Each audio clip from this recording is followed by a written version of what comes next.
ରାଜନୀତି କ'ଣ? ରାଜନୀତି କେହି ଜାଣିନଥିବେ। ରାଜନୀତି ଗୋଟେ ଏମିତି ଜିନିଷ, ଗୋଟେ ରାଜାର ନୀତି।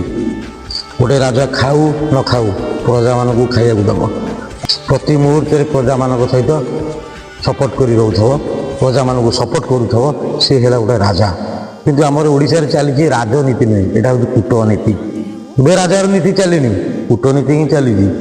ସବୁ ଜିନିଷକୁ ଆଣି ନିଜ ପକେଟରେ ପୁରେଇବା, ନିଜର ସାମ୍ରାଜ୍ୟ କରିବା, ଏଇଟା ହେଉଛି ଆମ ଓଡ଼ିଶାର ରାଜନୀତି। ସେଇଟାକୁ ମୁଁ ତ ରାଜନୀତି କହୁନି, ସେଇଟାକୁ କୂଟନୀତି ହିଁ କହୁଛି।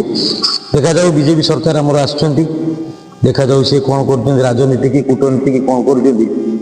ସେଇଟା ଚାଲିଛି ବର୍ତ୍ତମାନ, ବହୁତ ଭଲରେ ସବୁ ଚାଲିଛି। ଆଗକୁ ଦେଖାଯାଉ କ'ଣ ହେଉଛି। जय जगन्नाथ। दिलों पर राज करता है किरदार हमारा, ये नाम किसी सहारे का मोहताज नहीं।